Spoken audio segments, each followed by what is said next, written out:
Welcome to another episode of My Weird Prompts, an AI-generated podcast featuring the random prompts of Daniel Rosehill as answered by a revolving cast of friendly AI characters.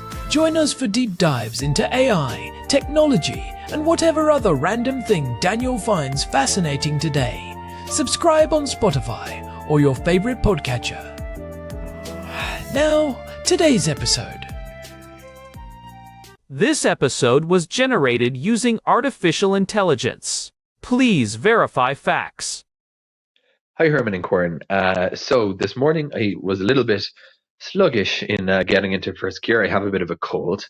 So I was on Google News for a while and reading about a meeting that the Prime Minister of the country I live in, Israel, Prime Minister Netanyahu, was visiting a visiting US Senator. Nothing particularly amazing about the news story or the meeting, but I thought it would be a good launchpad for a topic that I'd like to cover. Many years ago, when I was still living in Ireland, the late Queen Elizabeth came to visit. And this was a really, really significant state visit that was preceded by lots and lots of coverage. At the time, I was corresponding on a remote basis for Irish Central, which is an Irish American news site. So through, luck and chancing my arm, as they say, I wrote to the Department of Foreign Affairs and got accreditation as part of the media covering the trip, which means that you get to travel in a media bus as part of a convoy. You get a sandwich from the government, and you get to kind of mix and mingle with the state visit up close. It was very cool because sometimes, a few times, and especially here in Israel, you have this sense that you're watching history in the making from arm's length, and it is a very cool and distinctive feeling. And that's kind of how I felt, because it was, needless to say, there was vast amounts of animosity between the UK and Ireland, and this was very much a turning point, this state visit. One of the things a few things I can recall, I think I was still in college at the time, so I was maybe 20, in my early 20s. I recall these big, beefy guys in jackets who said who said they were freelance journalists, but I think they were under very light cover as personal protection officers. It was kind of funny. So those guys were there. You saw the Queen, government ministers, a few people I knew at the event, but there was also a whole bunch of people in suits with pins that said protocol. So this was, I don't think I had heard the word protocol before, but it's a huge part of diplomacy is the practice of a field called protocol. I ended up getting quite interested in this and bought a book about international protocol written by a group of authors, I think based in Geneva, and talking about, and it really comes down to the immense specificities, the order of address. There's these kind of rules that are sometimes written, sometimes unspoken, for how international affairs are conducted. And that was what I recall in particular about the Queen's visit, was that yes, there was a security element to it. There was media, there was the rest of it, but there was a lot of people focused on protocol. Another area that protocol comes into it is flags. I always wondered, this is one of my strange questions that only I could probably wonder, when you see an international visit in the news and it might have been organized at short notice and you see the flag of the visiting country and the host country, I always wondered, do foreign affairs departments have like every flag just like ready to go in case anyone drops in? So me being me, I wrote to I figured it was a low risk move, right? They're going to say, is this guy planning to like raid our flag store? So I wrote to two foreign affairs departments, one local and one in the Netherlands, because they had like this big website for their protocol department saying, if you're curious, like ask us a question. So I said, all right, well, I am curious and here's a question. So I found my my soulmate. He went, this guy, so Israel responded saying, yes, we keep stores of flags, a very terse response. I said, okay. The Netherlands guy sent me a whole bunch of photos from their flag store, how it's barcoded, how they have different sizes. And he said, basically, yes, we have all the flags.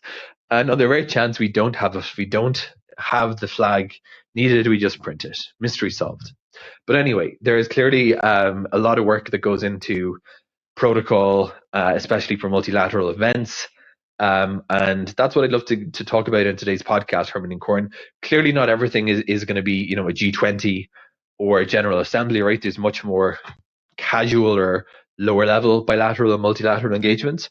But for those major ones and the work of protocol, how much planning and execution goes into it. Herman and Corn, let's talk about diplomatic protocol and why are protocol officers so important in the conduct of bilateral meetings, and are they the people who place the flags on the table? Herman and Corn, protocol discussion, over to you. Hey everyone, welcome back to my weird prompts.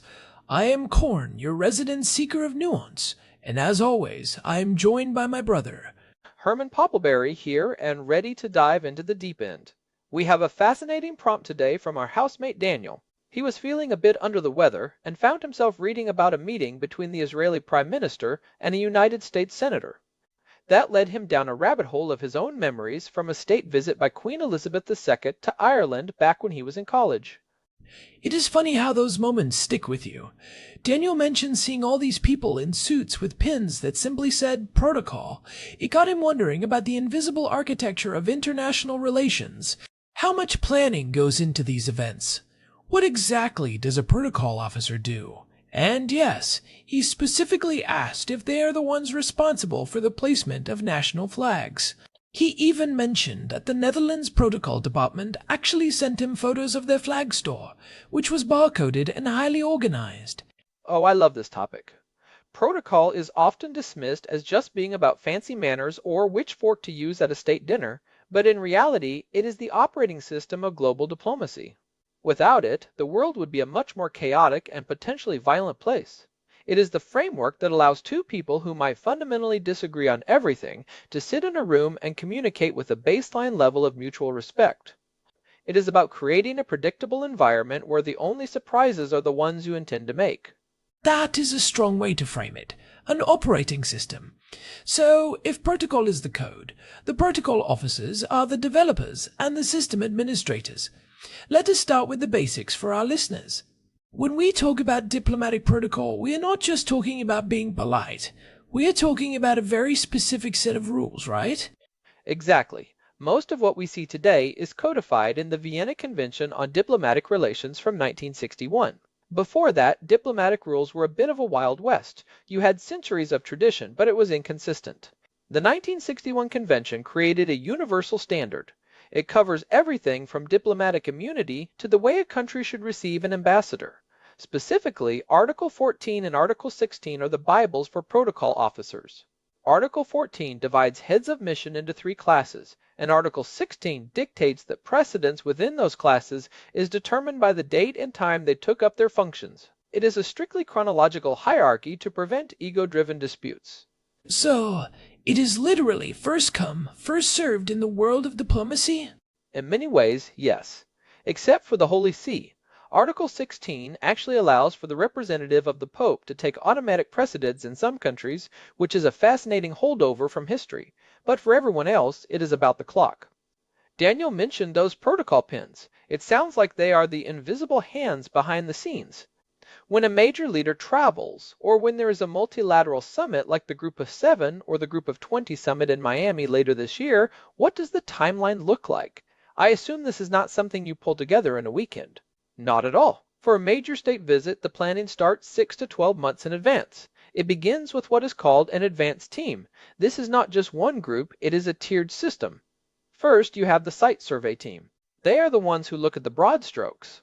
Then comes the pre-advance team, which includes protocol officers, security detail, and logistics experts who travel to the host country weeks before the event.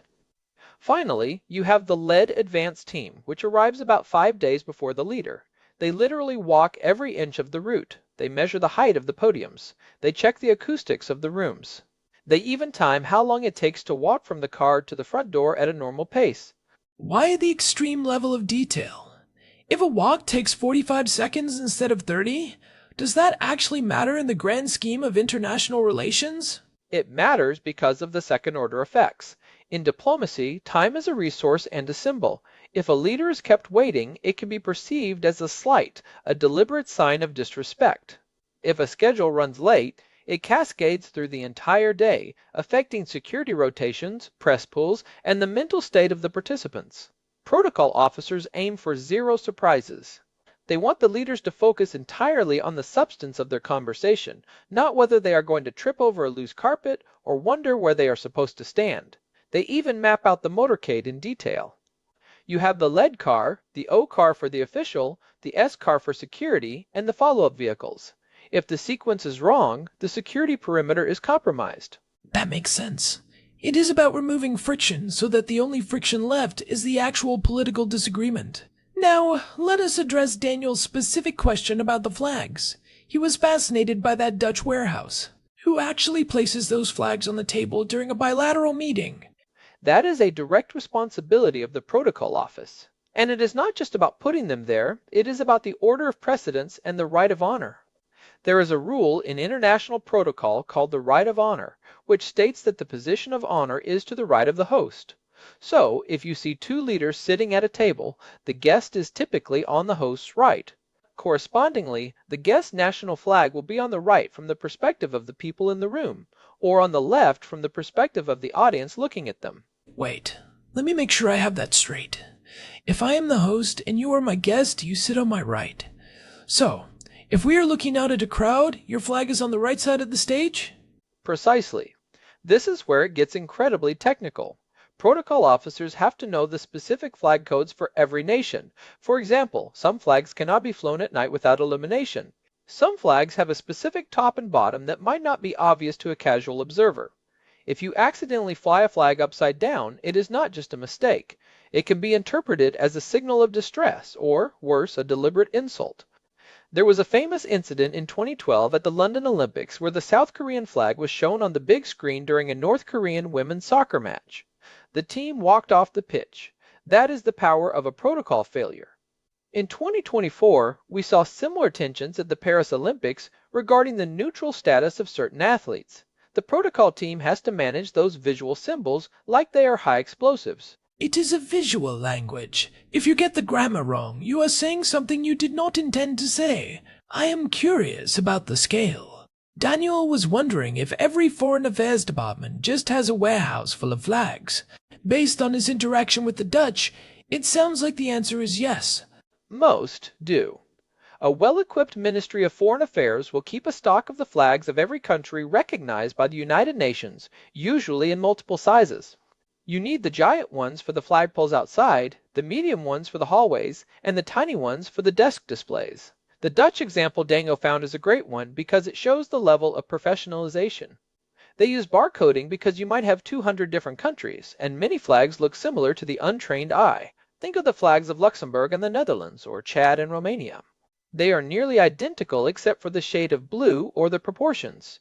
A barcode ensures that the officer pulls the correct flag for the correct guest every single time. You mentioned the advanced team earlier. I want to go deeper into that. Beyond flags and timing, what are they looking for? I've heard stories about dietary restrictions and even the color of the flowers in a room being a point of contention. Oh, the flowers are a classic. In some cultures, certain flowers are associated with funerals. You do not want to fill a meeting room with white lilies if your guest associates them with mourning. Dietary restrictions are even more critical. Protocol officers keep what are essentially dossiers on foreign leaders. Does this person have a peanut allergy? Are they observing a religious fast? Do they have a preference for a specific type of bottled water? If a host serves a meal that a guest cannot eat, it creates an awkward moment that can derail the mood of the entire meeting. They often avoid the big 8 allergens entirely to be safe.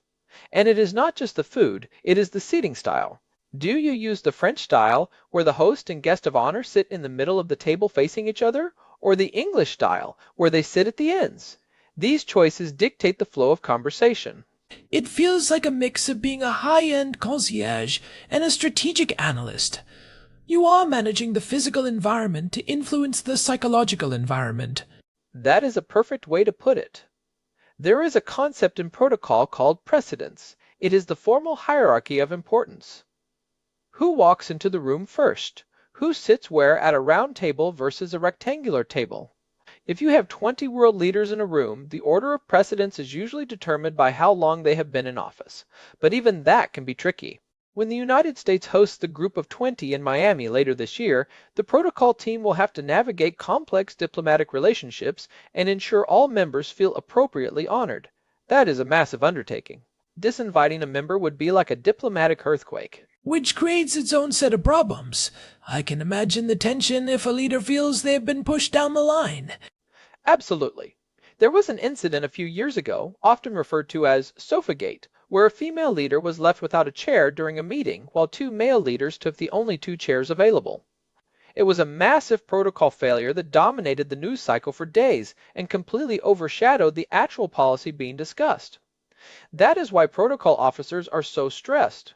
Their job is to be invisible, but if they make one mistake, they are the only thing people talk about. They have to be the masters of the floor plan. Protocol failures at major summits can lead to leaders sitting in the wrong order of seniority. It sounds petty, but in the world of power, where you sit is who you are. It is a high-stakes game of keeping things boring. If the news reports on the policy, the protocol officer has won. If the news reports on the seating arrangement, the protocol officer has lost. Let us talk about the difference between a major multilateral event, like a Group of 20 summit, and a smaller bilateral meeting. I assume the protocol for the Group of 20 is an absolute nightmare. It is a logistical mountain. At a Group of 20 summit, you are dealing with 20 different heads of state, each with their own protocol teams, security details, and press corps. The host country's protocol office has to coordinate with 19 other offices. They have to agree on a joint communique, which is the official statement, but they also have to agree on the family photo. You know those photos where all the leaders stand in a row and wave. Yeah, they always look a bit stiff. That photo is a masterpiece of protocol. The placement of every leader is negotiated. Usually, the host is in the center, and the other leaders are arranged based on their seniority in office. But even then, you have to consider things like height and gender balance to make the photo look cohesive. It can take hours of negotiation just to decide who stands next to whom. Managing these complex arrangements requires extreme care to avoid making any delegation feel slighted. It sounds like the ultimate ego management project. You are dealing with people who are, by definition, the most powerful people in their respective countries. They are used to being the most important person in the room. When you put 20 of them together, someone has to be on the end of the row. And that is why the rules are so important. If the rules are transparent and applied equally to everyone, it is much harder for a leader to take offense. It is not the host's fault that you are on the end, it is just the rule of seniority. Protocol provides a shield for the host. It allows them to say, "We are just following the standard international practice." This is why the United States State Department has an entire office of the Chief of Protocol. They manage everything from the Blair House, which is the President's guest house, to the gift unit. Wait, a gift unit? Like a dedicated department for presents? Yes, it is a serious business. Protocol officers spend weeks researching appropriate gifts. You want something that represents your country but is also meaningful to the recipient. But you have to be careful. You do not give a bottle of wine to a leader from a country that prohibits alcohol. You do not give a clock in some East Asian cultures because it is associated with death. In the United States, there is a limit on the value of gifts a leader can keep. Anything over that limit belongs to the government and goes to the National Archives. The gift unit appraises every single item, from ruby-encrusted swords to gold-plated mechanical birds. They even have to handle the disposal of perishable items like food or liquids, which are usually destroyed for security reasons. I want to pivot a bit to the human side of this. These protocol officers, what kind of background do they usually have? I imagine they need a very specific temperament. You cannot be a hothead in that job. Definitely not. You need extreme patience, incredible attention to detail, and a very high level of cultural intelligence. Many protocol officers are career diplomats who have served in multiple countries. They need to understand the subtle cues of different cultures. For example, in some cultures, a firm handshake is a sign of confidence, while in others, it can be seen as aggressive. In some places, making direct eye contact is respectful, while in others, it is a challenge. A protocol officer has to brief their leader on all of these nuances before they even step off the plane. They are the ones who tell the president, do not touch the Queen's back, or make sure you use your right hand when passing a document. It is like they are cultural translators. They are translating behavior, not just words. You know, thinking about Daniel's story, he mentioned the late Queen Elizabeth's visit to Ireland. That was a huge historical moment because of the long and complicated history between those two nations. I imagine the protocol for that visit was handled with extreme care. That is a brilliant example. When there is historical tension, protocol becomes a tool for reconciliation. Every gesture is scrutinized for its symbolic weight. In that specific visit, the Queen laid a wreath at the Garden of Remembrance in Dublin, which honors those who died fighting for Irish independence from Britain. The protocol team had to ensure that the gesture was seen as sincere and respectful without being seen as a political surrender. The timing, her posture, the silence, all of that was orchestrated to convey a message of healing. When protocol works in those moments, it can literally change the course of history by opening a door that had been locked for decades. We are seeing similar high-stakes protocol today with the delicate choreography of meetings between leaders in the Middle East or the ongoing tensions in Eastern Europe. It is about creating the space for a new narrative. If you get the ceremony right, you give the politicians the cover they need to be courageous. But let us talk about the modern era. We are in 2026. How has technology changed protocol? Daniel mentioned the barcoded flags in the Netherlands. Is there a digital side to this now? Absolutely. There is a lot of digital protocol now, especially with the rise of virtual summits that started during the pandemic and have continued for smaller working groups. Even on a video call, there is protocol. Who speaks first? How are the digital tiles arranged on the screen? Do you show the national flag in the background of your video feed? There are now guidelines for what is called netiquette in diplomacy. And with the integration of artificial intelligence, protocol offices are using predictive modeling to anticipate traffic delays for motorcades or to translate cultural nuances in real time during informal sideline meetings. Netiquette for presidents. I love that. I can just imagine a protocol officer frantically texting a leader to tell them they are on mute. It has happened. But on a more serious level, technology helps with the logistics. There are now complex software systems used to track the movements of hundreds of delegates at a summit. They use radio frequency identification tags to know exactly when a motorcade is 5 minutes away, so the host can walk out to the curb at the precise moment. It is all about that zero-friction experience we talked about earlier. In Miami this year, they are expected to use advanced biometric scanning to speed up the entry of delegations while maintaining the highest levels of security protocol. I wonder about the misconception that this is all just elitist fluff. Some people might look at this and say, why are we spending so much time and money on flag placement and flower colors when there are real problems to solve? What is the counter-argument to that? The counter-argument is that the cost of a protocol failure is infinitely higher than the cost of a protocol office. If a misunderstanding at a summit leads to a breakdown in trade negotiations, or, in the worst case, a military escalation, the economic and human cost is staggering. Protocol is a preventive measure. It is the grease that keeps the machinery of international relations from seizing up. It is an investment in stability. Think of it like the safety protocols in a nuclear power plant. Most of the time, they seem redundant and boring, but you really do not want to see what happens when they are ignored. Protocol breaches can quickly turn into policy crises. That is a sobering analogy. It makes me think about the smaller scale versions of this. Most of our listeners are not world leaders, but we all deal with protocol in some form, right? Business meetings, weddings, even just being a guest in someone's home. There is a universal human need for these frameworks of respect. Totally. At its heart, protocol is just about making the other person feel seen and respected. In a business context, it might mean doing your research on a client's culture before a meeting. It might mean being intentional about who you introduce first in a group setting. It is about removing the awkwardness so that people can connect. If you show that you have put effort into understanding someone's norms, you are signaling that you value the relationship. It is the difference between a transaction and a partnership. It is a form of empathy, really. You are stepping outside of your own comfort zone to meet someone else in theirs. Herman, you mentioned the 1961 Vienna Convention. Has there been any push to update it? The world has changed a lot in 65 years. There are ongoing discussions, especially around things like cyber diplomacy and the status of non-state actors.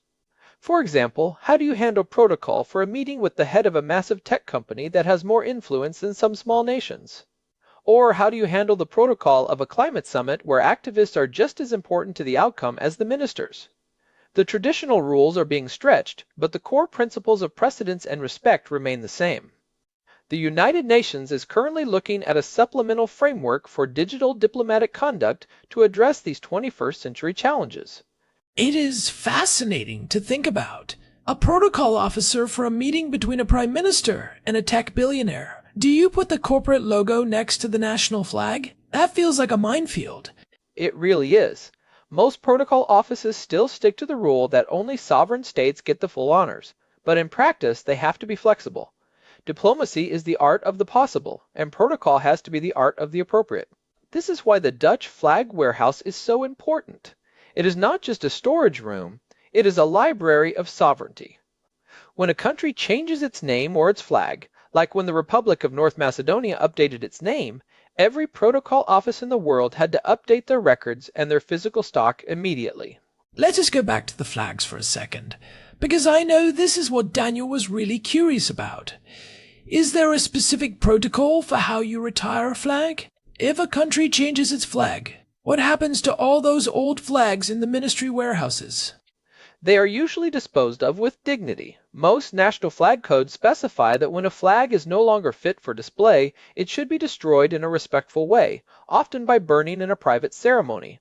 They do not just throw them in the trash. When a country changes its flag, the protocol offices around the world have to update their stock immediately. It is a big day for the flag manufacturers, and the specificity of the colors is vital. For a high-level visit, the protocol officer will often send the exact color specifications, the Pantone numbers, to the host country to ensure the flags they produce are accurate. If the blue in the United States flag is not Old Glory blue, it is a protocol issue. The level of detail is just mind-blowing. It is like a fractal. The closer you look, the more complexity you find. We have talked about the successes, but I want to hear about a few more gaffes. Not to be mean, but because they illustrate the rules so well. Well, there was a famous one where a visiting leader was greeted with the wrong national anthem. Imagine standing there on the red carpet, ready for a moment of solemn pride, and a brass band starts playing the anthem of your neighbor who you might be in a border dispute with. That is a nightmare scenario for a protocol officer. It usually happens because someone grabbed the wrong sheet music or the band conductor was not properly briefed. Or consider the 2016 incident where President Obama arrived in China for a summit and there was no staircase provided for the main exit of Air Force One. He had to use a smaller, internal staircase. It was seen globally as a massive snub, even if the hosts claimed it was a logistical error. Protocol is the language of power, and every missing staircase is a sentence. That is an instant viral moment today. It really underscores your point that this is about signaling. A lazy gift or a missing staircase signals a lazy relationship. Precisely. On the flip side, a really thoughtful gift can be a huge win. When the Obama administration gave the Queen of England an iPod loaded with photos of her previous visits to the United States and some Broadway show tunes, it was seen as a modern and personal touch. It showed they had done their homework on her interests. It is about the research. Protocol officers are essentially the world's best researchers. Okay, so we have covered the flags, the timing, the seating, the food, and the gifts. What is left? What is the final piece of the protocol puzzle? I think the final piece is the departure.